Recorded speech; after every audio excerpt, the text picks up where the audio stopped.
queridos amigos. Tenemos hoy nuestro programa Sociedad y Seguridad Social de los viernes, en el que le traemos siempre un tema interesante para toda la familia.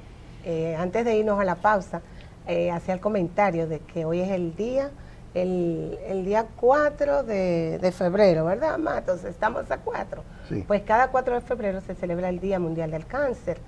En ocasiones anteriores hemos comentado que los días mundiales los celebran o se celebra con la intención de concientizar sobre las enfermedades, llamar la atención de ellas, que se hagan mayores aportes en términos de conocimiento y en términos de dinero en cuanto a dicha enfermedad, que la gente tenga el conocimiento necesario para que así pueda trabajar en su prevención.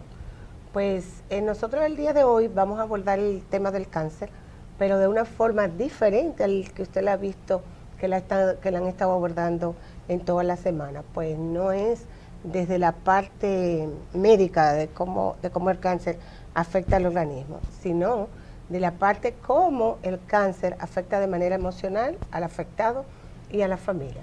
Para eso tenemos, como siempre, ¿verdad?, una persona preparada y con mucha experiencia en el tema. Tenemos con nosotros a Mariel Zimmerman Jacín. ¿Lo logró? Sí, logré decir el apellido, pero Mariel, ella es psicólogo clínico en salud también y tiene una maestría en lo que es la psicología oncológica.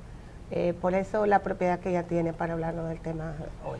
Mariel, ¿cómo has estado? Hola, buen día. Buenos Muy días, bien, bienvenida. Gracias por la invitación. Nos distingue. Aquí estamos para hablar del manejo psicológico en el paciente oncológico hoy, día 4. Ese es el primer problema que recibe una persona, una familia, un conglomerado, cuando le dicen tiene cáncer. No importa qué tipo de cáncer, porque siempre se tiene el criterio de que el cáncer al final se lleva a la persona, es un porciento muy bajo el que resiste, el que sobrevive, y entonces eso perturba psicológicamente desde que se conoce hasta que termina y aún después quedan secuelas. ¿Cómo se debe enfrentar eso? Mira, más que desde el diagnóstico, el tema inicia en el primer síntoma. Cuando el paciente comienza a sentirse mal, que postergue esa ida al médico, porque me sentí un nódulo, me sentí un bultico, tengo un cansancio. La persona comienza ya a sospechar que algo no va bien, no va al médico. Ya ahí comienza, el cáncer es una enfermedad que por la forma en la que se estructura hay que caminarle rápido, como dicen. Entonces, ya en el paciente empieza esa ansiedad, empieza esa incertidumbre, ya luego esa primera visita al médico, cuando ese médico menciona esa palabra tan temida, biopsia. Vamos a hacerte una biopsia, ve al oncólogo. Ay, no necesariamente que un médico te refiera a este tipo de estudios significa cáncer. Entonces, ahí también el psicólogo empieza a hablar con el paciente sobre cuáles son las probabilidades de un diagnóstico. Pero entonces hacerse el estudio, hacerse los análisis, esa espera para la cita, esa espera para el procedimiento. Algunos procedimientos son dolorosos, son un poco más invasivos que otros. Pero entonces la espera del resultado, ahí también entra el psicooncólogo, porque la persona, y más ahora en esta era de tanto acceso a la información, va al internet. Y la información que aparece en internet no siempre es alentadora. Pues muy variada. Es muy variada y yo no sé cómo filtrar, yo no sé qué leer, yo no sé... creer, como exacto, decimos. porque tú pones una serie de síntomas en internet y la gran mayoría de síntomas te va a dar cáncer. Y el cáncer, al ser una enfermedad terminal, el internet te lo va a poner como una enfermedad fatal. Pero el cáncer tiene varias etapas, yo no sé cuál es la mía. Pero luego entonces ya sí llegó el diagnóstico. Y ese diagnóstico es positivo. Toda la gente, vamos a analizar otra vez el proceso. O sea, eso quiere decir que desde que comienza el síntoma, comienza la gente a ir lacerando su estado emocional y con ello embarga a todo el que está a su alrededor. Mucha gente no lo dice, pero como quiera va debilitando su energía para enfrentar lo que posiblemente venga. Correcto, entonces cuando ya llega a esa cita médica para recibir el diagnóstico, usualmente ya está agotado emocionalmente.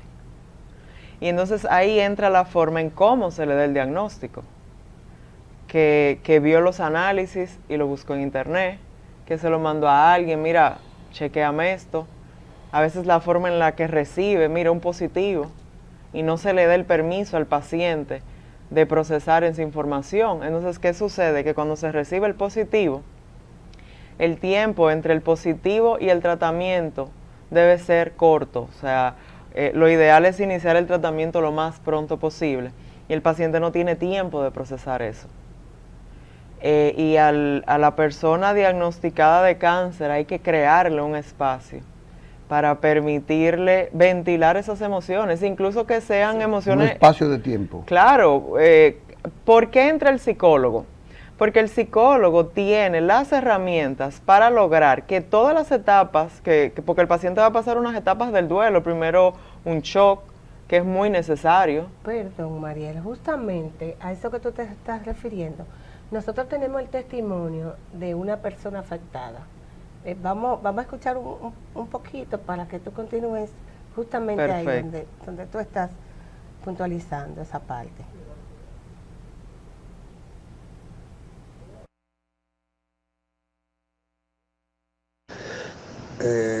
Uno puede caer en depresión porque cuando yo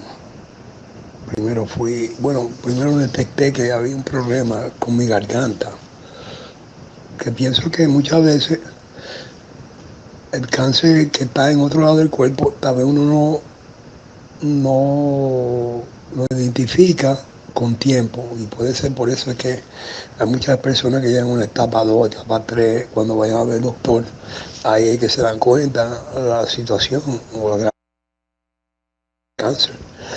En mi caso, por gracia a Dios, yo noté que yo como que estaba perdiendo la voz y dije, bueno, mami, ¿qué es lo que me está pasando? Entonces cogí para un otorrino y me evaluaron. Y evaluación, biopsia, y ahí fue que encontraron que sí, yo tenía un tumor y era maligno. Entonces cuando me dieron la noticia, me salieron las lágrimas porque yo pensé, bueno, el cáncer es cáncer, imagínate. Puede estar en otra parte del cuerpo, un sinnúmero de cosas que le pasa a uno por la cabeza. Y yo me sentí en ese momento agobiado con ese sentimiento. Pero como soy la persona que soy, así, un guerrero, yo decidí, bueno, vamos a ver lo que podemos hacer y enfrentar esa situación, porque también la mente trabaja de una forma misteriosa, la mente es muy poderosa, las personas no entienden eso. Y si tú te dejas llevar por sentimientos y cosas que dicen otras personas, tú vas a caer más todavía en una depresión y eso te afecta esa enfermedad en particular. ¿Me entiendes? Entonces yo dije, bueno, yo voy a ver lo que voy a hacer, vamos a ver qué se puede hacer y cómo vamos a manejar esto. Y ella me refirió a un oncólogo en Concert, y fui allá y me mandaron a hacer un estudio, gracias a Dios, que los estudios me mandaron a hacer era para detectar si el cáncer había viajado a otra parte de mi cuerpo. Gracias a Dios que no, que aparentemente nada más estaba en mi cuerda vocal del lado derecho. Y en este momento estoy pasando por la terapia, pero gracias a Dios que no es quimioterapia, sino radioterapia. Quimioterapia es un poquito más fuerte y hay muchos efectos secundarios con eso. La radioterapia, de lo que yo entiendo, lo que único que ha tenido efectos secundarios es que alguna vez me da náusea, me siento un poquito. ¿Ves, Mariel? El testimonio que tenemos es una persona que está afectada de cáncer en este momento. Él explicaba justamente a lo que tú te refieres, de la importancia de ir con el chequeo desde que te sientes algo y el impacto que significa la noticia cuando te enteras de ese diagnóstico. Él habla de depresión, que lo embargó. Sí. ¿Es normal eso? Bueno, porque en el diagnóstico, en la primera etapa del diagnóstico hay una desesperanza. Esas herramientas de yo ver la resolución de la enfermedad no llega de golpe. Sí hay personas que reciben el diagnóstico de una forma muy optimista, todo va a estar bien.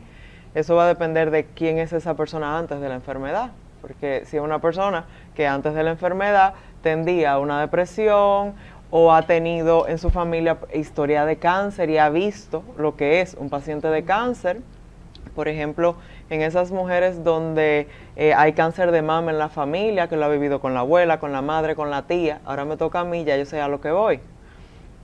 Personas resilientes, optimistas, pueden no presentar un cuadro depresivo. Pero igual, la depresión y la ansiedad puede llegar en cualquier etapa. En el diagnóstico, en los tratamientos o en una recaída. Incluso en la fase libre de enfermedad.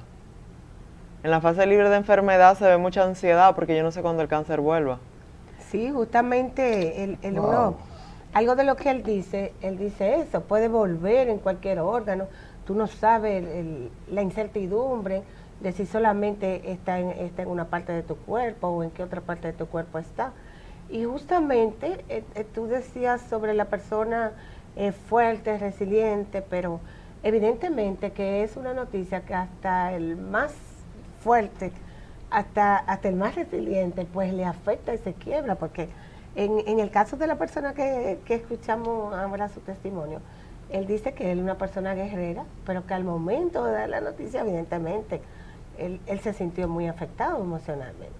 Y eso hay que tomarlo en cuenta, tanto para el paciente como la familia, y es, no todo positivismo y no toda transmisión de esperanza hace bien. Sí es bueno que si mi familiar recibe un diagnóstico, yo transmita fortaleza. Vamos a estar juntos, vamos a trabajar juntos, pero yo tengo que permitir que la persona se exprese, porque la persona va a tener una ira, una rabia, porque yo que me cuido, yo que me porto bien, yo que hago todo correcto, ¿por qué estoy enfermo? Pero en caso de que esa persona haya hecho algo, no sé, un hábito alimenticio, un factor de riesgo, y le llegó, óyeme, ¿qué pasó? Mariel, hay algo que es fundamental para ese estado, que es el aspecto económico. El cáncer es caro, curar el cáncer es caro, el 80-90% que lo contrae es familia de escasos recursos económicos. El impacto de no conocer que el cáncer tiene cura, porque todavía hay muy poca gente que sabe que existen los mecanismos para por lo menos detenerlo. Pero además, ¿cuánto me va a costar? Entonces la gente dice, contra, yo soy pobre, lo que tengo es una casita, ¿cómo voy a enfrentar eso? Eso embarga mucho más. Claro, por eso el cáncer dentro de la medicina y la psicología se le tiene como una especialidad. Todo un equipo trabajando solamente por todo lo que significa y lo complejo de el diagnóstico, los tratamientos, el costo. El cáncer es una de las enfermedades más caras que hay desde la primera cita hasta la última. O sea, todo es costoso por la complejidad de los procedimientos y del tratamiento.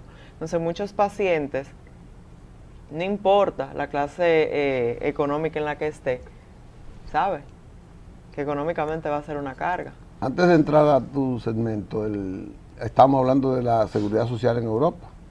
En Europa, una enfermedad de cáncer, por ejemplo, dentro de las catastróficas, desde que tú te vas a hacer la primera cita, tú tienes cubierto en la seguridad social hasta los medicamentos y el tratamiento completo. Entonces, eso es un anhelo que tenemos que buscar en la seguridad social. Sí, aquí hay cobertura hasta un límite. Sí. Se agota. Ya se me agotó el seguro, ¿ahora qué hago? Y eso sí es una problemática porque una vez iniciado el tratamiento, si el cuerpo responde al tratamiento, hay que continuarlo. Y la complejidad del cáncer hace que los tratamientos tengan que cambiarse. Y un cáncer que vuelve es un cáncer que hay que darle otro tratamiento más complejo y probablemente más costoso. Antes de irnos a una pausa, yo quiero, y que me perdonen los directores del programa, hablaba de un equipo. O sea, el enfrentamiento del cáncer implica un equipo. Detallemos eso. Bueno, porque tú necesitas el especialista. ¿Dónde está el cáncer? ¿Es un ginecólogo? ¿Es un cardiólogo? ¿Es un gastroenterólogo? ¿Dónde? ¿Cuál es el órgano afectado? Eso tiene su especialista. Pero entonces tú necesitas el oncólogo, que es el especialista en el cáncer, que algunas especialidades tienen especialidad y oncólogo. Pero el psicólogo. Pero eso incluye las enfermeras. ¿Quién va a atender a ese paciente? Pero el psicooncólogo también trabaja al médico. Porque para el médico que está creando un tratamiento para su paciente, ver a su paciente deteriorarse, ver el pronóstico, no es fácil emocionalmente. Todo el profesional No es fácil que le va a poner... para el médico. No es fácil para el médico. La carga emocional de un médico y de un oncólogo no es sencilla y el psicooncólogo también da soporte al equipo de salud. Los centros de oncología, donde constantemente el médico tiene la incertidumbre de va a volver, ese paciente que tiene cita va a llegar, ese paciente que se va a someter a esa quimioterapia va a resistir ese tratamiento. Nosotros también damos soporte ahí. Wow. Antes de irnos a la pausa, quería hacer mención, Andrés, que en una de las intervenciones del testimonio que tenemos, pues justamente él se refiere a eso, a la parte económica, de que algo que está comenzando, que por suerte tiene un seguro en el que ha tenido cobertura, pero ha gastado ya más de $500,000 en algo que está comenzando y que por suerte su seguro se lo ha cubierto, pero él hace referencia al tema de esas personas que ni siquiera eso tienen, enfrentando una condición de salud como esa y ni siquiera tienen el seguro. Pero peor aún, Mariel, tú estás hablando del psicólogo. El psicólogo no está cubierto en ninguna etapa de la seguridad social. Bueno, vamos a una pausa. Este interesantísimo conversatorio con la psicóloga Mariel Zimmerman Hassin. Un pelotero fue que conocí, con Zimmerman. Conversando con nosotros sobre este impacto psicológico del cáncer, de la enfermedad del cáncer. Esto para mí es extraordinario, así que no se pierda ni un minuto, vuelva después de la pausa con nosotros para seguir conociendo de este problema con esta distinguida, esta experta en el área. En breve.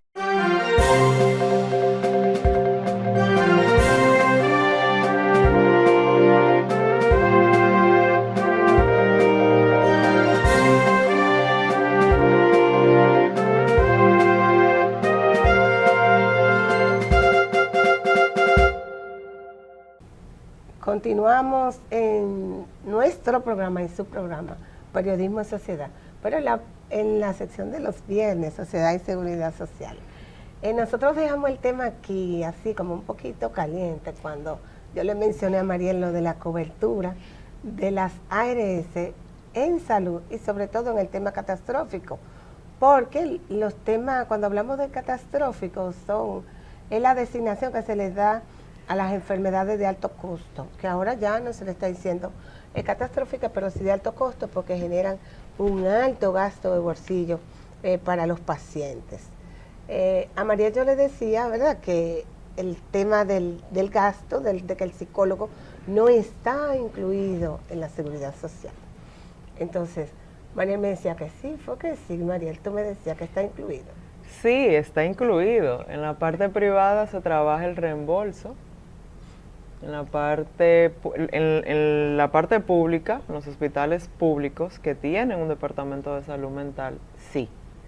Entonces eso es diferente, Mariel, porque la parte pública la salud es universal y la ley es universal. Tiene el servicio, no puede estar segmentado al seguro público o al seguro privado, porque sí, realmente la parte pública, casi todos los hospitales tienen su centro de salud mental y tienen psicólogos y psiquiatras que dan consulta a un costo, hasta vamos a decir que debería ser a ningún costo, pero cobran entre 300 y 500 pesos, esa es la verdad, cuando debería ser gratuito, eso es así. Pero no obstante... Pero que todo, yo fui donde un internista para un problema, llevarle unos análisis, me cobró de copago 900 pesos y el seguro me cobraba 500. No, y tú conseguiste pagar poco para un internista porque es una especialidad cara. Realmente poco, sí. te felicito donde tú pagaste eso porque estoy segura que fue ¿Cómo? en Sedimao, en Plaza de la Salud. Solamente Un se Sedimao. paga eso en Sedimao, en Plaza de la Salud, de diferencia con los seguros. Y esos son los lugares que menos se pagan. Entonces, continuando con lo del tema de la cobertura, realmente es un tema porque tú recuerdas que tuvimos a la vicepresidenta del Colegio de Psicólogos de CODOPSI también, que nos estuvo hablando sobre esa insistencia que ellos hacen para que la Seguridad Social le dé cobertura en términos de salud. Pero ella mental dice a que las lo personas. tiene. Pero, Bueno, si pero se tú estás buscan- oyendo, ella yo acabo de oír que ella especificó en la parte pública. No, es que y la ley no es público ni No. privado, la ley es la ley. Bueno, pero es que ya va, una cosa es lo que está en papel y otra Sí. cosa es lo que yo hago. Entonces, si yo me busco la cobertura, Exacto. en letra dice cobertura en salud Dice. mental, que se haga, que se lleve a cabo ya, esa es El la parte que hay que tema- aplicar. Entonces es una debilidad de las autoridades, Oye, de la reglamentación. Bueno, exacto, porque oye, ¿cuál es la diferencia? Ustedes no Sí. quieren meterle el diente a Ay, estas violaciones no, la flagrantes y la dolorosas verdad para la es- sociedad. y la verdad De hay que querer se quiere, pero la verdad no siempre hay que se puede. decirla. Porque realmente yo busco qué cubre, si cubre salud mental y si cubre los psicólogos y los psiquiatras. Y sí, a mí me mandan una documentación diciéndome que sí, que está cubierto. Pero la realidad es lo que tú acabas de decir. Cuando tú solicitas un código para trabajar a través de una consulta privada, a ti no te dan un código porque hay alguna limitación en el reglamento que no permite que te den el código. Entonces, ¿hay tal cobertura? No la hay. Está en las letras de la ley, pero realmente no se da. El código lo da la ARS. correcto. El Exacto, problema las ARS todas tienen problemas con todos los prestadores, ellos tienen problemas para la asignación de códigos porque ellos son muy selectivos a la hora de asignar sus códigos. Pero las autoridades que tienen que ver en el sistema con eso, que realmente es la CISARRIL, está bien, gracias. Correcto. Isabel, porque esta es una etapa donde a mí me gustaría ver para mañana.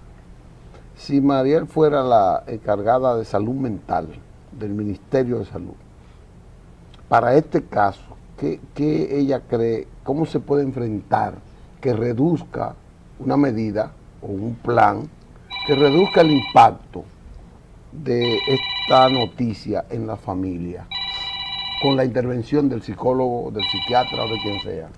Esa pregunta yo quiero que Mariel te la conteste después de escuchar, porque tú justamente has hablado del impacto en la familia. Entonces, yo tengo un testimonio de alguien que quiere dar sobre el impacto en la familia cuando recibe esa noticia. Correcto. Vamos a escuchar el próximo audio.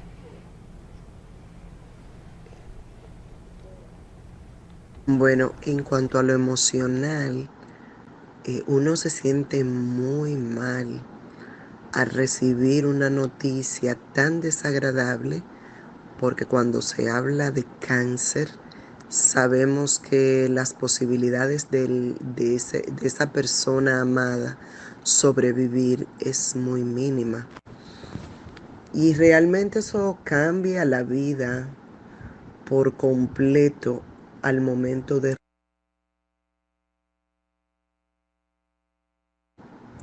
puesto de que ya uno siente como que el mundo se le derrumba, como que ya ese ser amado uno no lo va a tener más, porque perfecto, existe la posibilidad de que con un tratamiento todo pueda normalizarse o el cáncer desaparecer, pero realmente son muy pocas las posibilidades para que una persona pueda sobrevivir ante una enfermedad tan letal como lo es el cáncer. Y realmente la experiencia es muy desagradable, ya que uno se siente impotente al ver cómo un ser amado se debate entre la vida y la muerte y uno no poder hacer nada. El proceso es muy doloroso, realmente es inexplicable, es muy duro. Hacemos, Andrés, como Ariel, la pregunta que tú hacías sobre ese impacto en la familia. Si tú fueras, ¿cuál fue la posición que tú La me dijiste, directora María? de salud mental, Salud o la que mental. tuviera que regular todo lo que es reducir al mínimo ese impacto Ese negativo. impacto negativo que tiene la persona. Mira, en esta enfermedad el paciente es el protagonista y la familia no entra, pero la realidad es que yo puedo tratar a ambas entidades diferentes como un individuo. El paciente está por su lado y sí es quien tiene su diagnóstico y es quien va a luchar por su vida, pero la familia es quien tiene que ver a su ser querido batallar con esto.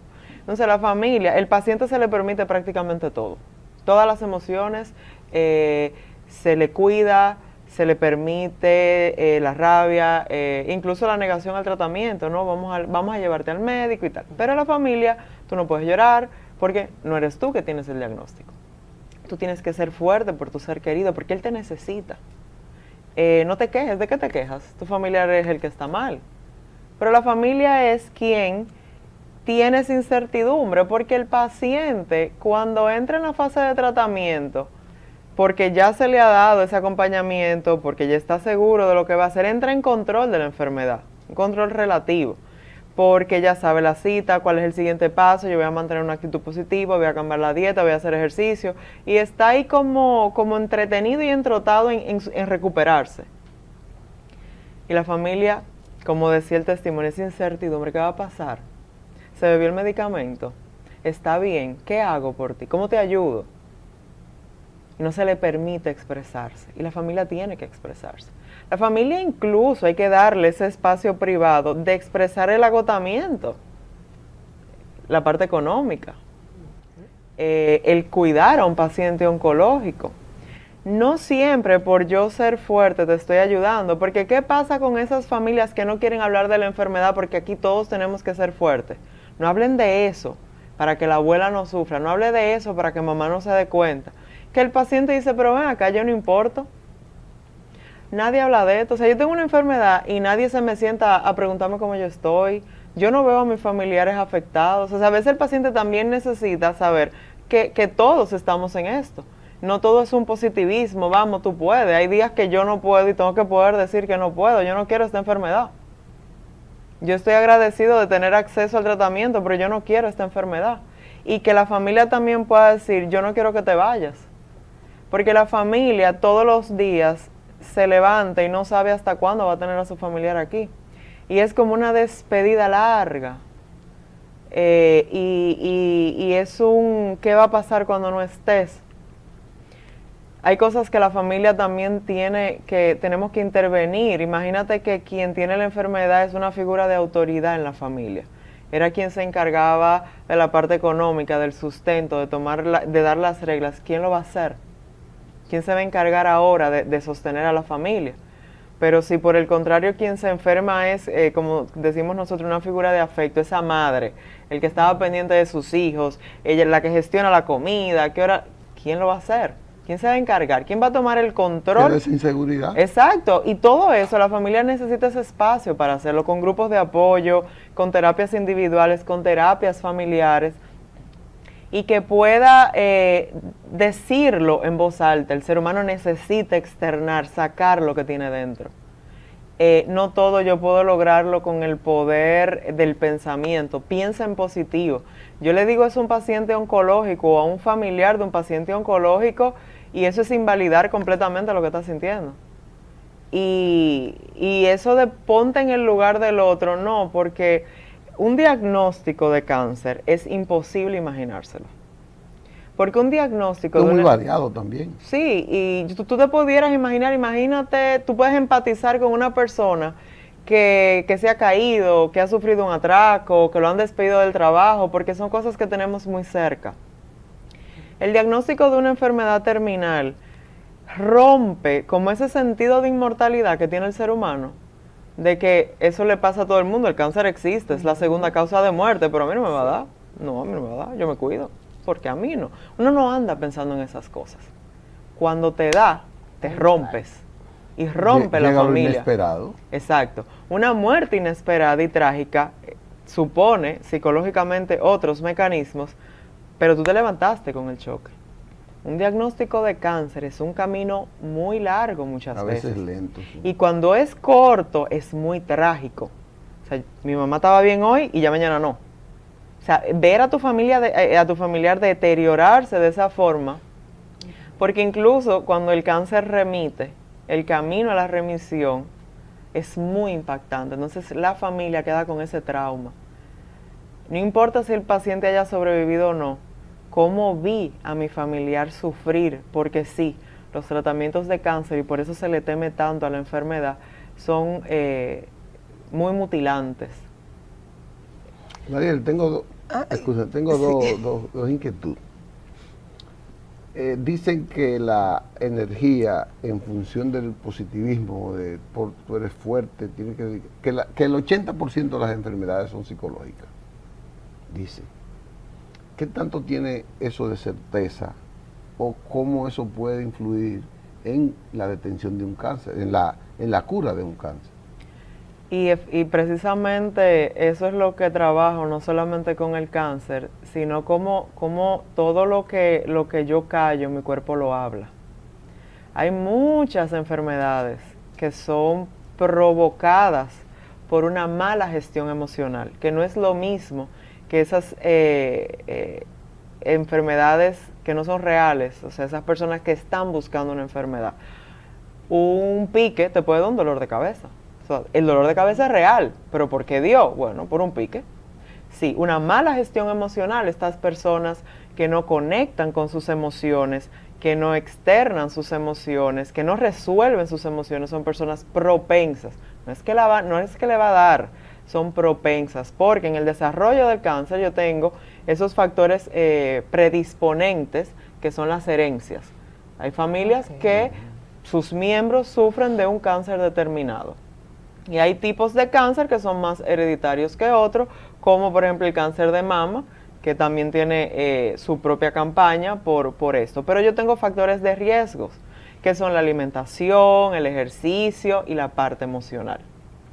Entonces, cuando el cáncer llega, una de las cosas que buscamos es que ese paciente entonces sí aprenda a gestionar su emoción, porque la emoción, ya una vez el cáncer está, me va a ayudar a cómo yo respondo al tratamiento. No con el tema de controlar emoción o de ser fuerte, no es no vivir la emoción, porque yo puedo ser fuerte gritando, dejando salir eso que siento. Cuando nosotros hablamos el término controlar emociones, no me gusta utilizarlo porque no es posible. Lo que yo puedo hacer es regular una emoción. Ya llegó, estoy triste, yo hoy voy a estar triste. Yo hoy me voy a permitir no querer esta enfermedad y yo no me voy a parar de la cama hoy. Yo hoy voy a llorar, yo hoy voy a tener ira, ya mañana veremos. Es un día a la vez. No adelantarse piensa en cuando te sanes. A un paciente oncológico no todos los días se le va a hacer posible pensar en esa remisión. Y eso es lo que se busca con ese regular. Porque cuando no lo hago, ahí sí puede venir otro problema, depresión y ansiedad. Y yo necesito, el psicooncólogo trabaja para que el paciente oncológico no desarrolle otras patologías, como una depresión, como una ansiedad, que le puede llevar entonces, con un sistema inmune comprometido, a otro cuadro. Y ahí es donde el paciente se empieza a complicar. Hay una parte vital que es el estrés. Entonces eso te permite un estrés permanente y eso entonces te neutraliza un poco la efectividad del tratamiento. Y la hormona del estrés, que es el cortisol, y el cáncer son enemigos. Sí. Ariel, cuando se logra superar el cáncer, se superan todas esas dificultades emocionales que ha afectado a la familia y al propio afectado tanto tiempo. Si hay un acompañamiento psicológico adecuado, se trabajan algunas cosas, pero vienen otras. Y en algunos casos el paciente entra en una negociación de si me sano, comienzo a. Cambian los hábitos alimenticios, comienzo a disfrutar más la vida porque estuve tan cerca de la muerte, se reorganizan algunas cosas. Entonces, como la particularidad del cáncer es esa capacidad que el cáncer tiene de metastizarse, que es de ir de un órgano a otro, el paciente puede desarrollar un cuadro ansioso por esa incertidumbre de que yo no sé si hoy yo me desperté cansado porque yo no dormí bien anoche, me desvelé viendo un programa de televisión, o yo hoy amanecí cansado porque el cáncer volvió. Wow. Nos están haciendo señas en un momento tan interesante. Pero antes de irnos, yo quisiera que Mariel nos dijera, Mariel, las personas acuden al médico, llevan su tratamiento, hacen lo imposible por mejorar, pero la parte psicológica la dejan de lado, como que la pueden superar solo. Yo quisiera que tú les dejes a los televidentes un consejo de por qué asistir al psicólogo en momentos como este. Bueno, básicamente asistir al psicólogo porque no hay que poder solo. Si yo necesito de un médico que me dé una guía médica, yo puedo acudir a un profesional de la salud mental que me ayude a reorganizar mis emociones. Un espacio seguro donde yo pueda, sin ser juzgado, decir cómo me siento y qué tengo que hacer, qué puedo hacer. En un momento tan complejo no hay que tener todas las respuestas. Y el psicooncólogo es una persona que va a contener al paciente oncológico y la familia. Diremos que la enfermedad se puede combatir en equipo. Claro que sí. Y debe ser combatida finalmente así. ya, ¿dónde podemos localizar a Mariel? Porque no lo hemos dicho y Sí. por la exuberancia, por esta calidad del programa, yo aspiro a que mucha gente requiera a Mariel. Bueno, yo tengo mi consulta privada, el número es el 849-883-4422. Ahí tengo una persona que me asiste y tiene toda la información de los servicios, los horarios y los planes o precios. Okay. ¿Nos permite otro día, otro programa? ¿Seguimos? Pues vamos a hacerlo como si fuera todo un guión, con un proceso. Vamos. Señores, este es un exquisito plato del conocimiento sobre esta enfermedad que le hemos llevado con Mariel Zimmerman Jacín, que es de la parte que nos enriquece Isabel Acevedo cada viernes aquí. Así que gracias, Mariel, por este sacrificio. Gracias a Isabel. Ustedes nos veremos el próximo lunes, pero ahí hablaremos de otro tipo de enfermedad con el doctor nefrólogo Alfredo Polanco. Así que nos veremos el próximo lunes, si Dios quiere. Hasta el próximo día.